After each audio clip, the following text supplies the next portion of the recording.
Hi Sonny. Okay, today's video is how to deal with cold weather that doesn't work. Last year I had a compost heater over in the corner which kept the smaller greenhouse relatively warm. But this year my darling husband has made me a lovely fireplace from a fireplace kit.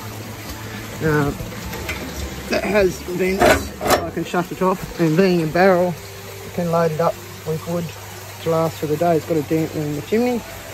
So we're currently making a hole and plumbing up some copper pipe.